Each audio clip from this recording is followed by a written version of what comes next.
Your journey never stops. A new adventure awaits you just a few clicks away. A road trip or vacation, a time to connect with those we care about. We take on the hassle so you don't have to. We are here to give you the freedom to go places.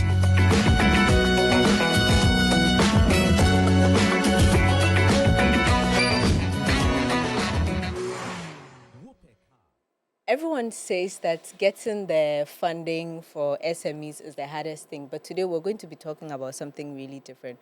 We're talking about what happens after you get the funding. So beyond the funding, what really happens? We have with us a business consultant and a business owner to really delve into the question. This is WopeCar Talks, proudly brought to you by WopeCar, Freedom to Go Places. So we'll go ahead and introduce them and then we take the conversation from there. Hello, everyone. My name is Mrs. Stephanie Adu-Mudikongo, the proud founder and CEO of Colorbox Cosmetics and Bankable Brand Marketing. Hi, everyone. My name is Elorm Sika Amankwa. I'm a fashion business consultant and the founder of Ace Avenue Agency. What we do is help fashion brands navigate growth and structure. Great. That means that this conversation is going to be an interesting one. And I'm happy to be having women with me over here. So I can't tell you how many times we've restarted this, but yeah, let's go. So many people say that getting funding is the difficult part of it. First of all, I want to find out, is it true? No. Getting funding is not that difficult. That's not the most difficult part. It's difficult, but it's not the most difficult part, in my opinion. Okay. It is about putting together a structure for your business that allows you to grow, allows you to scale, and allows you to also have a life as well as be part of the business. That is the hardest part for me. That's the hardest part. You do a lot more product-based. Yes. You offer business. Absolutely. Yeah. And you are more into services. Yes. Is it the same? Because for most of the time, I see that a lot of people who go for funding are in the product-based business. I don't see a lot of service providers going in for funding. Yeah. Do you also think is one of the difficult parts? But first, I think the reason for that is because products are usually more easily scalable. And so my clients, there's the fashion brands, would be the ones that would be seeking products more, it's more likely you find that than for a service-based business to be the one seeking funding. But yeah, there are service-based businesses that also need funding. There are grants, there are different opportunities for businesses like mine. But beyond the funding, so let's say as a business owner, you've pitched for some funding, you've gotten it. What then happens after you've gotten that funding? How do you use it? She mentioned structures. How do you go about using that money? Because I know they are tracking every penny of that money they've given you. How do you go about? The interesting thing is that when money is injected into your business, it amplifies what's already there. So if she was talking about structures, if the structures are not there, if your customer service is bad, product is bad, all of that, when the funding comes, everything is going to be amplified and your business can actually rather crumble, and it can be a disservice to you if you take funding when you're not ready. So I would say that your question is what to do after the funding comes. I think before the funding comes is just as important as after the funding, because you need to make sure that those things are in place. If anything at all, maybe you're asking for the funding to put those structures in place. So maybe you're asking for the funding so that you can have a better customer service team, etc., so that you can actually be productive with the money that comes. But there has to be a plan when you are asking for the money, so you know exactly, these are the gaps in my business. This is how much I need to fill these gaps, and this is what I think is going to do.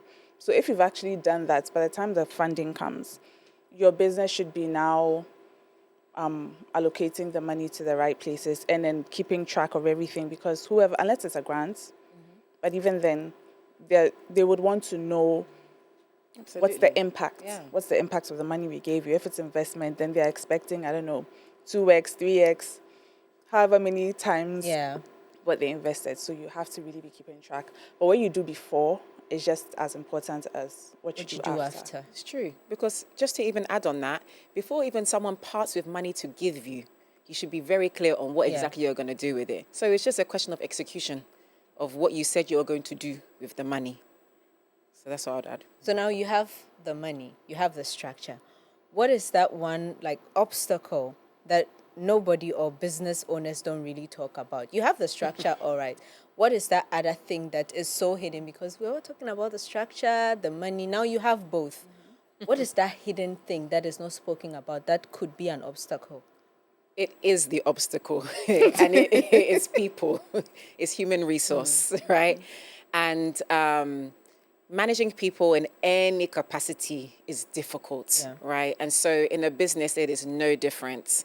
And I was in investment banking before, but when I came to be an entrepreneur, I did not have the expertise of managing a team, right? And so my pain point of being an entrepreneur has been always surrounded by human resource.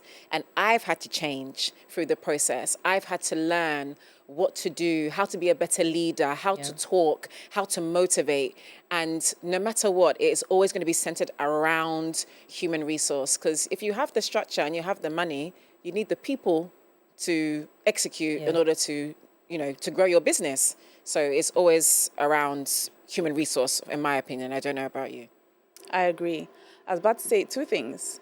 Human resource, but I think also the mental side of it all, of entrepreneurship, just the resilience that you need to survive in entrepreneurship in general, and then being an entrepreneur in Ghana.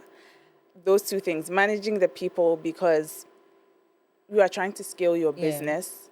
Scaling your business means you need trusted people who can be your arms and your legs and everything for you as you're scaling the business, because you can't be everywhere at once. Yeah. And then when those people disappoint, when, things fall through the crack, the people, she's right, the people, and then the mental load, because burnout is very, very real. Facts. As your company is growing, just having a company, there's a lot of, but then as it's scaling, there's the weight of it all. I think it's something people don't really talk about. Did you anticipate that before you started? Did you anticipate? No, but if I did understand what it was going to take, I may not have gone into entrepreneurship. So I feel like you have to have some beautiful naivety as you go into entrepreneurship to allow you to just observe and take on whatever challenges come your way. Again, banking just gives you the ability to be like, oh, I can do anything. Yeah. And I needed that energy, because if I knew what I know now, I'd be like, I'm not too sure. That's what they call delulu. Delulu is I was about to say, someone said you need to be delusional to be an. I agree. Yeah. I agree. But okay, so let's come to you. How has it been to navigate regulations as a business? You are I think we can put you in the advertising space or branding and marketing. No. What space do we categorize you? Growth and structure. I mostly work with fashion brands, so helping them access new markets, but also the structure that comes with that. So you incorporate business ethics in the things that you do, if I'm right. How has it been like with regulations when it comes to business? So for me, and for what I usually suggest to my clients, so both for me and my clients, depending on your pockets and all that, I would usually suggest going for, because there are free workshops and things available. For instance, there are some legal clinics, because a lot of the things have to do with like the legal side of things, navigating that. I would usually suggest, they're not very common in Ghana, but they exist. So there's one that I've attended that I also usually try and get my clients to attend. I'm not sure if I'm allowed to mention any. Oh, you can mention any name. Okay, so Zuputo, they I think you know them. They offer like a legal software, but then occasionally they do these like legal clinics where entrepreneurs come and then they have presentations. You can ask all sorts of questions. Sometimes they do like 15 minutes each for. So just that, I think it's helpful, because a lot of the time the information is not readily available unless you are skilled in a specific thing. You are coming from investment banking, so you probably have some knowledge that your regular entrepreneur does not have. true, yeah. Or if someone is coming from a law background, then that helps. But for your regular person, all these taxes and everything, I usually just try and keep my eye open for, these workshops and clinics and things like that, because it's difficult to access that information. I was going to ask about taxes and duties. I'm going to ask you, Okay. I don't know how you go about it, but I want to understand, like, how do these things affect the business? Because day in, day out, there's always an increment. Now, I read my bills when I go to the restaurants because I take time to actually read what has been presented And you to should. me. Yeah. At first, I'll just take it and I'm like, oh, okay, that's the total I'll pay. But now I just read and I'm like, I get it. How has it been for you as a business owner, someone with products? It's a challenge because for me, who's in the affordable luxury Yeah. space, right, you have more room to play with if you're in the luxury space. And if you're on the other side, which is like just affordable, then it's just about volume, right? And the taxes there only accumulate with the volume. Yeah. But in my space, I'm always trying to balance like how much can I sell this product which will not break the bank, but will still give that premium feel, Yeah. right? So taxes are a big part, but you can do things to mitigate, right? So you can, like, again, put the taxes inside the pricing of the products, right? Which you have to do. Sometimes, for example, they scrapped the flat rates this year in Ghana. And I was like, hey, ouch. That's a big ouch for some people because that's gone from 4% to 20%, right? And so you're like, how am I going to like factor that into my pricing of my product? So it does have a very big role, but you need to have healthy enough margins or profit margins to play in this market anyway, because anything can happen. So before you even start, I guess, like getting involved in entrepreneurship, really try and have a good understanding of your pricing so that if things do happen, you can at least have the best chance to cushion things like that. That's interesting. But my next question, now that you're mentioning taxes, I want to find out, for you, consulting for businesses, how have you seen some of these things affect businesses? Like paying taxes at the port, how have you seen these things affect business owners? And what are some of the things that they can do to mitigate these things? So let me start with the first part. How I've seen it affect businesses. Some businesses literally come to a standstill because they realize, unfortunately, they will realize that these goods that are at the ports, the taxes I'm paying cost more than the value of the goods that I'm bringing in. To what extent can I pass that cost over to the customer? Will they buy the product? So it's unfortunate, but some businesses have actually just had to come to a standstill. Others have just gone the route of increasing prices and let's see what happens if we increase prices and then some people would say, okay, we are operating at a loss for now in the interim, and then while this is happening, let's try and find another alternative, maybe a local source or something else, because the business has to keep going. So in terms of what you can do, I think it really depends on how tenacious you are. If you really, really want to stay in the market, are you willing to take the loss and figure, because there's only so much you can do about taxes. You're in it to make profit. So you need to stay in it and figure it out. How else can the next time I do this, how can I get a lower price, things like that. This reminds me, recently I saw another business owner, Tatas. She made saw a that video. Yeah. And it was Heartbreaking. it was heartbreaking. And then after that, I saw the founder of Jamja also talking about why she left the country. And some of these things were at play, especially with Tatas, because she had goods imported. And then the price she had to pay to clear them were more than the price. product itself. And I went to look at the updated price of the product, and I'm like, yeah, it makes sense that you've increased it. But even me, I was calculating, I was like, this won't cover the cost she has to pay for.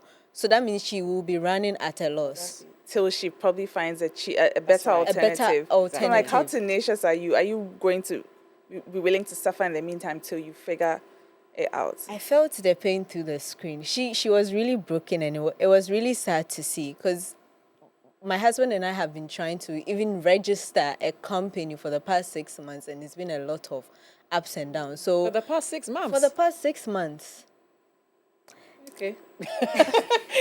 Okay. it's been a lot of ups and downs, because we also don't want to go through any other way. So yeah, so that's why. Sometimes I think it depends on the type of business too, because true. I also know someone who was registering.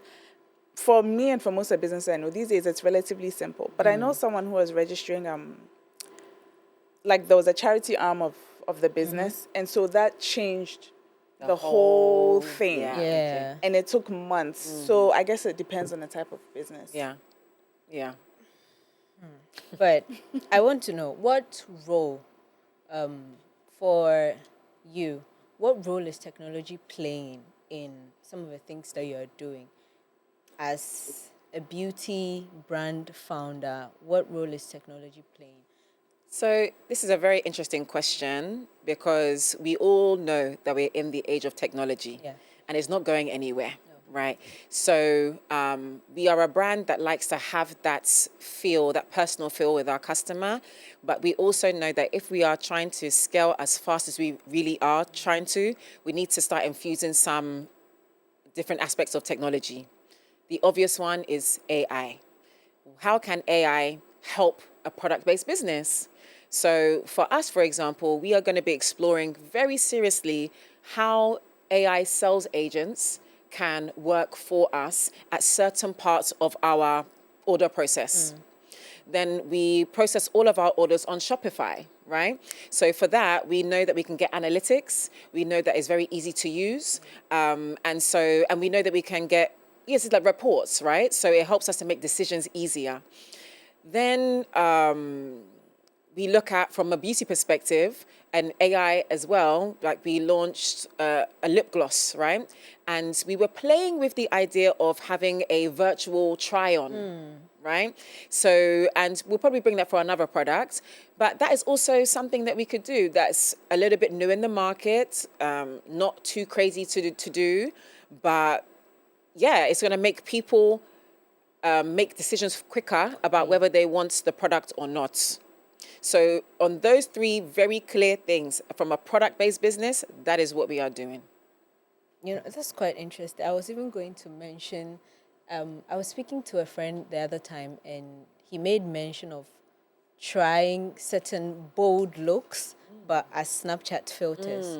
And so you create these filters. Yeah. So for a makeup brand, Absolutely. you create these filters. Then people can try on these bold looks and the products attached to them, Yes. that they can use to get some of these bold looks. That's right. That would be really interesting. Yeah. I am a newbie when it comes to makeup, so I don't even, till now, I struggle to like know my skin shade off the top of my head. It's a common problem. Yeah. It's a So common if I problem. should find a platform that takes that work away, that would be fantastic.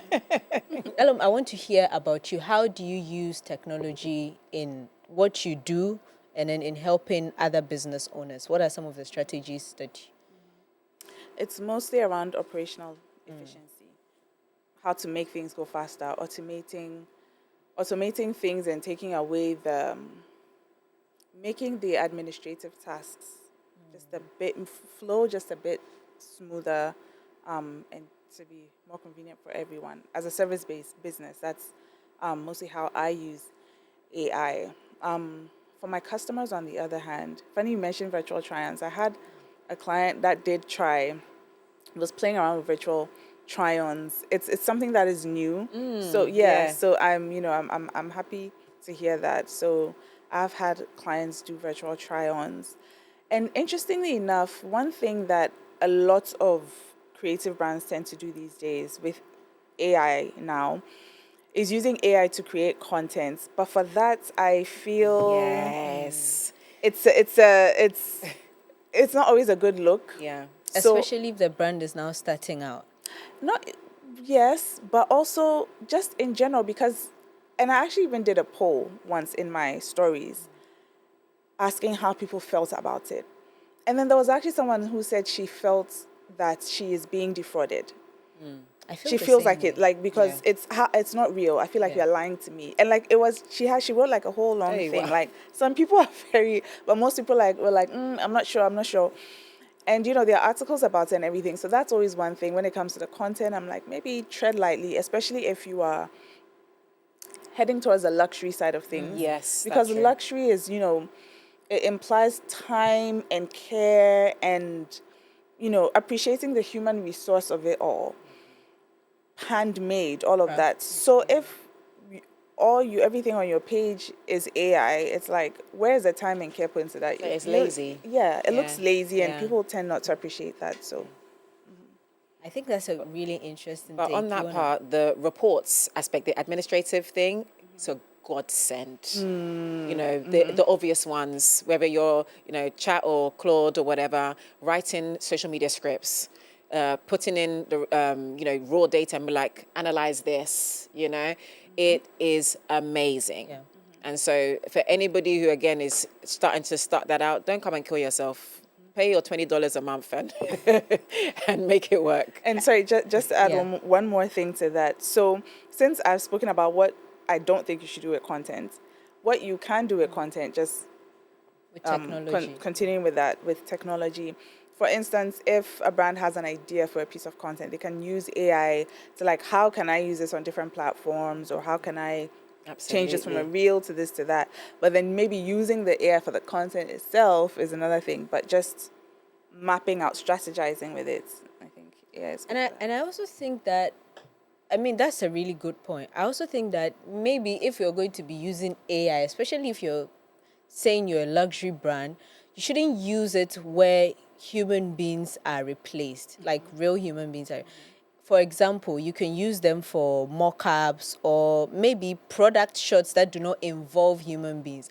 But once I see a human being that has no paw, I don't trust a human being that has no paw. I don't trust anybody, because even filters sometimes give you pause. Because like when I see that, it just gives me something else. But I think that they can use it for other things where Absolutely. you don't really need the human being to be there or something like that. Or you don't need a human face. Because I feel like we're playing too much with It's dangerous. Yeah. It's a slippery slope, Yeah. isn't it? That's what it seems like. Okay. But so now we're going to move away from that a little bit and talk about, you spoke up, in fact, both of you agree that you need a little bit of delulu to start a business. In that light, do you think it's very important, or is there any importance to having a business mentor before you go into entrepreneurship? Or you recommend try it out if you wanted to get someone to help you in that area? What would you recommend? So I would recommend, first of all, just starting out, just trying it. Getting your hands and your feet dirty and just really trying to understand, really, do I like this? Do I feel like there's a future in this? Let me see what I can observe, you know, what I can do Yeah. of my own merit.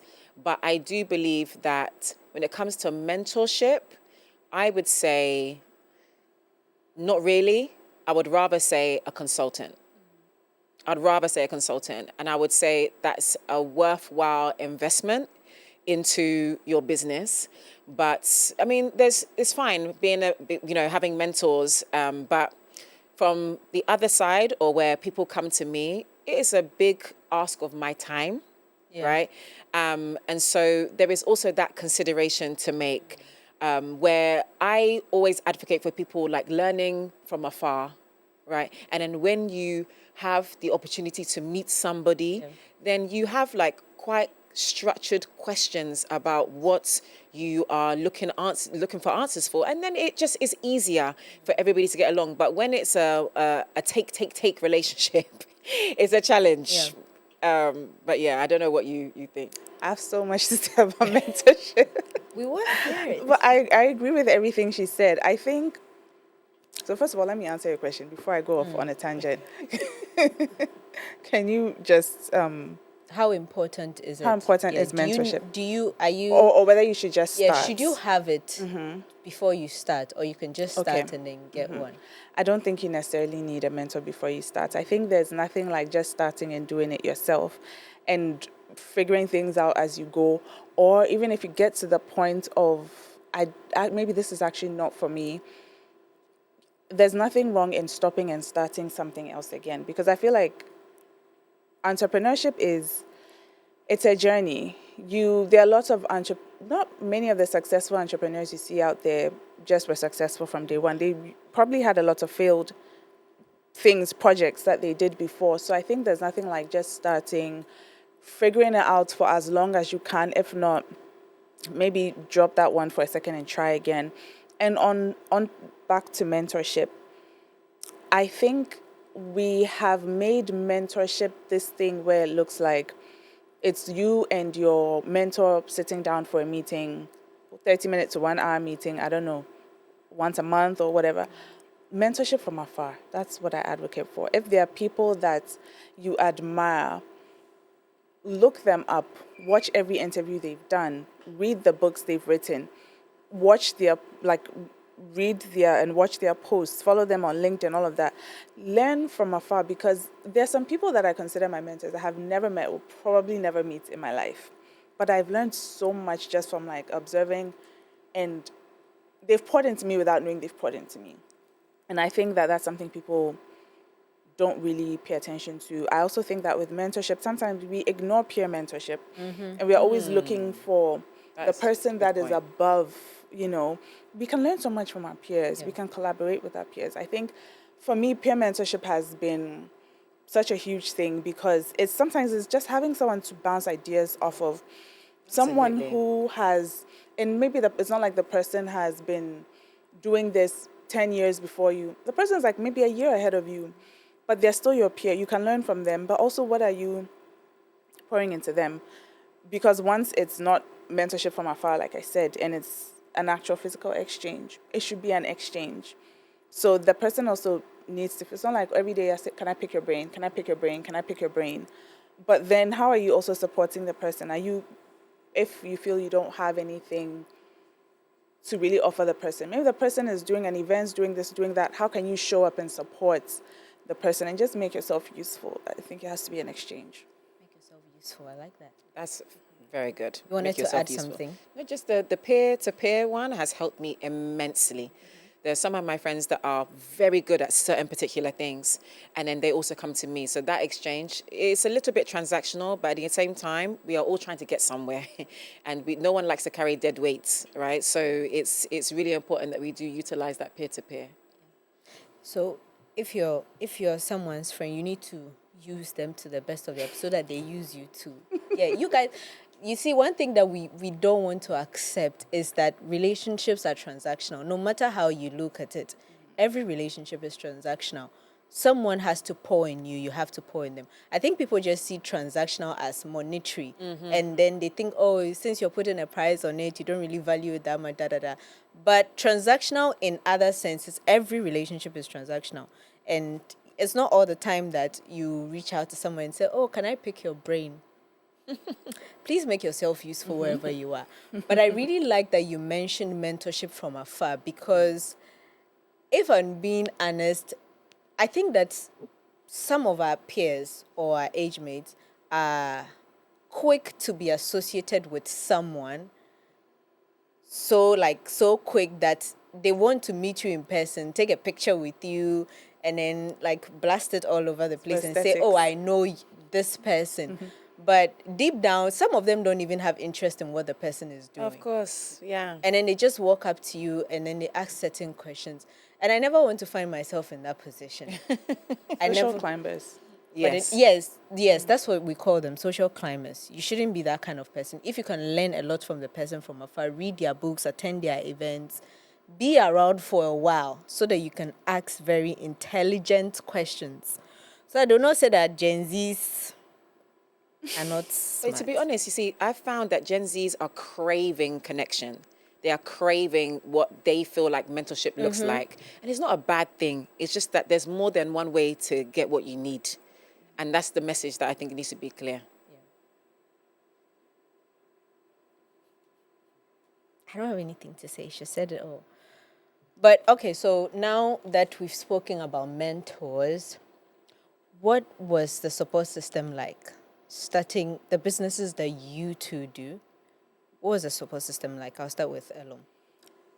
So for me, at the very, very, very beginning, I was leaning a lot, and I still lean on a lot. I have two close friends, and then my husband as well, just in terms of bouncing ideas off of them, figuring things out. My friend, she's a lawyer, so she was very helpful, still is very helpful in helping me navigate certain things. And as I continue to progress, it was finding different people, because for me, I am a fashion business consultant. I'm in fashion, but I'm not a fashion designer, not a model, not a stylist.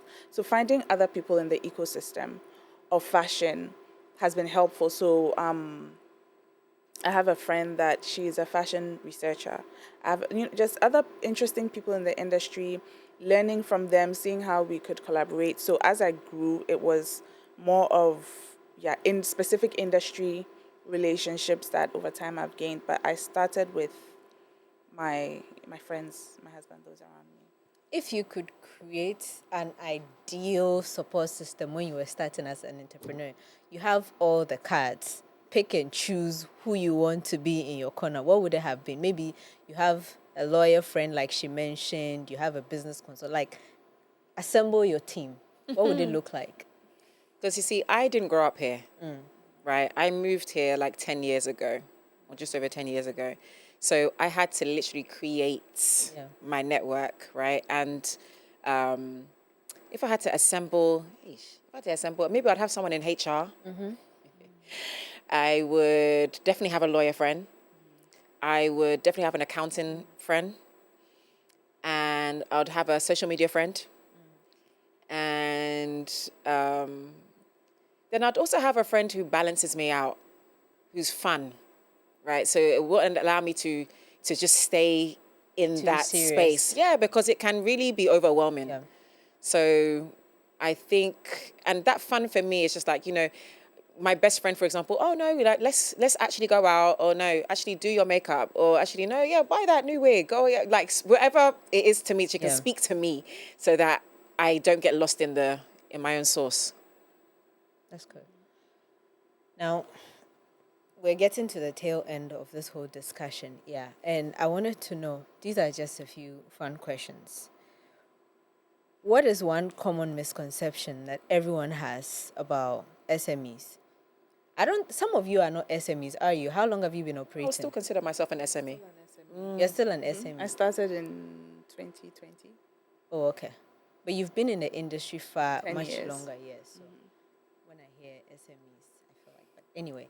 Let me ask the question again. What is one common misconception that people have about SMEs? Or what are some of the things that they think SMEs need, but that's not what you actually need? There's something else that is not being talked about. I think when I look at governance and how they approach entrepreneurship, right, they look at funding opportunities, and now they're leaning more towards capacity building. That's a nice buzzword. And to be fair, they do need it. Capacity building is real, and it speaks to a lot of the unspoken things that you don't learn in school, that no one really teaches you in business. But if I was to say, what is a misconception about SMEs? It probably would be even what you said. Like, who is considered an SME, right? Because it's small to medium-sized businesses. And I always say that if I'm not an SME, you people will know. You will know. You will know. So it's one of them ones that I think, and it's so vast, and the range is so big as what is considered an SME. But there's a lot of people in that umbrella. Yeah, a lot. Because I see certain businesses, when they say they are SMEs, I'm like, I get it, technically they are, but for how long they've been operating and the things that they're doing, they don't look like SMEs. I don't know if it's also part of the capacity building. They've built enough capacity to be operating at a certain level, but But it's not about the level, the time of I was operation. supposed to say it's not about that. No. It's not about so that. what is it? Because you could have been in business for 20 years and you're still medium sized. Yes. So what determines what an SME is? I would say it's probably your outputs. I would say in terms of, but even that one, it's difficult. It's really difficult to say. Because I'm about to say like how much you're making per year and all, but even It's that. a factor, though. Revenue is a factor. It's a factor, but there can also be a small business that True. making so much money. True. So Size of the it's team a is also a factor. Yeah. From governance perspective. Whether it's like publicly traded. I feel like as long as they're publicly traded, you're no longer No. SME. You left that aside a long time ago. if you have. But it's difficult. I don't know. It's difficult to pinpoint. Well, from what I know, I think they are they have certain markers. So your employee count, the number of people you employ. I think how long you've been in operation to Plays a factor, I'm yes, sure. plays a factor. Your revenue, how much you're making. As the money keeps coming up. If you want us to be rich businesses, just tell us and give us more funding so that we can But lead you them. know, also on that point, right, and I think I had to learn this as well. Yeah. Sometimes you start a business to get seriously rich. Fine. Sometimes you start a business because you just want to support yourself, right? And so you have to even just be able to define, like, really, what is success? You know, because there's, like, I'm in awe of businesses that have been in this country for 20 years and still operating. Yeah. I'm in awe. Like, how? Let me learn, right? Let me watch from afar. And they may just have 10 employees. But they're in operation for 20 years. They've managed to send their kids to international schools, build houses, you know. So it's about, like, your definition of success as well. But it's not always about, like, getting mega rich. Sometimes it's about, you know, a few million is nice. Or is it a few 100 million is nice? It's like, nice. What is your definition of success there? That's interesting. Because nowadays you hear a lot of, like, businesses closing down. It's real. And some of my Very favorite real. places to go are just folding and then leaving, packing their bags. Because doing business in Ghana is not easy. Doing business is not easy. And then in Ghana, especially, it's not easy. Especially you, how do you survive? I know you took a break and then came back. Yeah. Well, why did you come back, first of all? Because Because I had to make a decision that this is something that I still wanted to do. I really had to make that decision because it is mental warfare. As she said, it is war, right? So, and you have to have that understanding that, you know what, I've made up my mind that I'm doing this. Yeah. And I am quite a resilient person. So I need to just sometimes take a break and be like, hold on. Am I doing this because I'm stubborn, or am I doing this because I actually really want to do this? You know, and then really take that break. And then some of my breaks were not because I wanted to take a break. It's because maybe, you know, I had a serious, and this is a testimony, I had a very serious car accident in Ghana that took me out for 18 months. And when I came back, people were like, are you crazy? It's like, it's not because of the business that I left, though. The business was working fine. Yeah. And I came back to a functioning business after being out of here for 18 months. And I said, I took that as a sign. Like, hold on a second. Who leaves the country for 18 months and comes back to a business? Crazy. So I was like, clearly I'm supposed to be here. Let me just continue. Let me take a sign from above. And then the other time was like, okay, you know what? There was a lot of HR things happening. There was a lot of like decisions that I wasn't able to make. And I'm one person that I need some clarity before I can move. So I had to just seek the clarity. And then from there, I was able to move quickly. Okay, so we're down to our final question. What policy do you think would make a real change for business owners in this country? Or what are some of the things that you think, if the government should implement, would really go a long way to help businesses thrive? I think there needs to be a bit more clarity on in terms of compliance, what are the things, because you can be running your business and then GRA, someone pops up from somewhere and says, and you're like, you have no idea about this thing. So I've just the basics, I think, just clarity around all the compliance things, from registering your business to paying your taxes, like, because I actually, and I learned in one, well, this is not a government thing, but a legal thing, I guess. I learned in one of the, because I mentioned going for these law, I need to go. what's the word? I want to go. What's the word I'm looking? You should. What's the word I'm looking for? Like workshops Conferences. and stuff like that. Data protection. I didn't realize that once you are a company, so me, service business, a lot of service, this is not even service businesses, product business as well. Once you're collecting people's data, their names, phone numbers, etc., there's a whole like data protection act, and you need to, just things like that I had no idea about. So if there could be some clarity, I don't know if it would be like Ghana Entrepreneurial Center, somewhere to go, and you know that in terms of compliance, these are the things that are important to your small business. I think there just needs to be clarity. And for me, I'll look directly at the camera and I will say, cut our taxes. Cut our taxes. Please make this country more friendly to be an entrepreneur. Then you will attract so much more, and even encourage people to be more legally compliant and tax compliant. So that would be my one thing I would say. Especially for the SMEs, because it's bigger it's easier for the corporations to pay the taxes and jump through all these hoops and things like that than it is for the SMEs. The SMEs are struggling and, holding everything together with tape. So, and then it's like you're expected to do the same things as, I think there can be some concessions for But the there are SMEs. even more 100%. SMEs in the country than Exactly. there are larger corporations. Exactly. We're actually the backbone of most economies in the world. And yet it will be an SME like Tata's that faced the issue that she faced at the ports. And a lot of people are packing out. So sometimes I come across these posts and I'm like, not again. Because it's very sad. And when they tell you the reason, it's almost always these taxes. Because now, at a point, you start pricing the product and it doesn't seem reasonable. Because why should this be this expensive, I was trying to send a package outside Ghana to someone in Sweden, and I went to ask for... Oh, sorry. Sending anything from inside the continent outside? Someone was telling me to pay 799 cedis for a 4 kg item.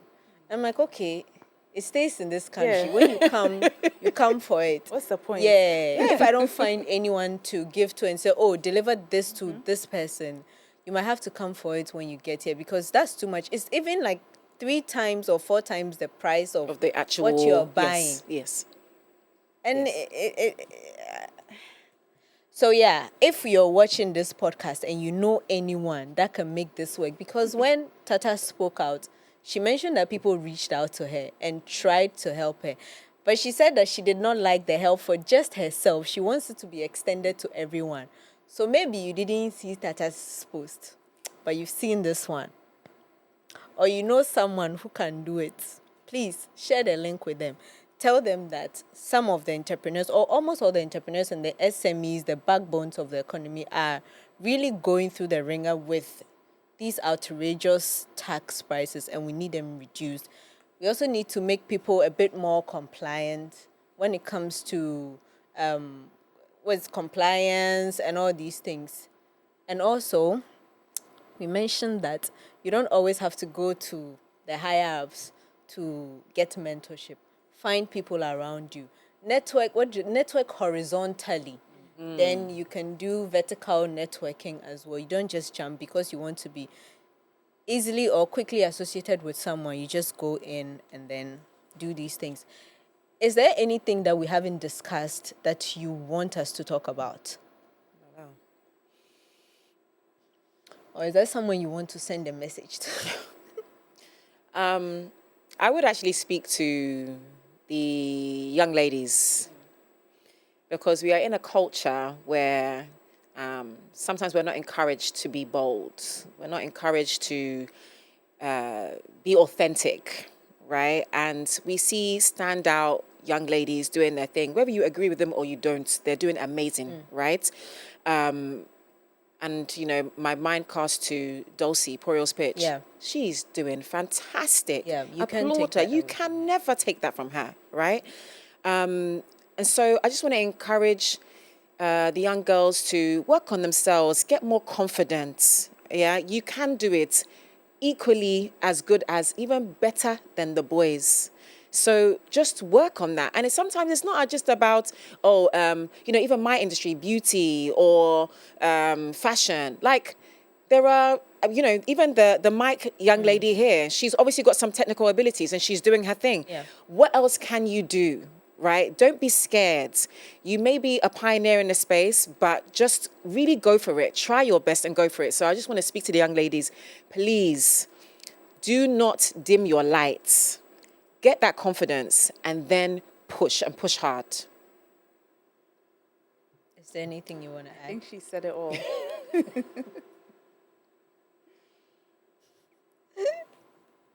And so they said you gave the mic lady a shout out and she's really excited.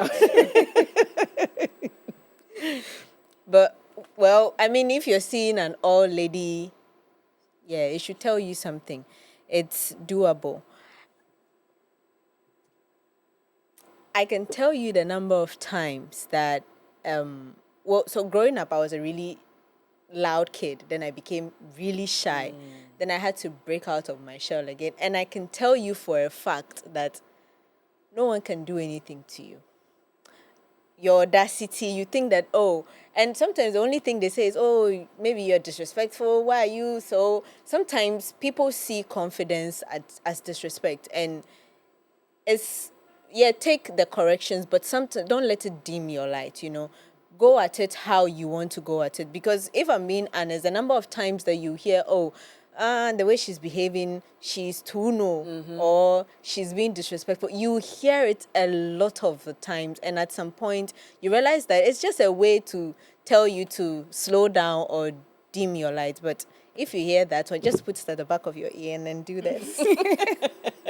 And then move on with life. It's not that deep. It's not that serious. So thank you so much, Stephanie and Sika, for coming here and speaking to us.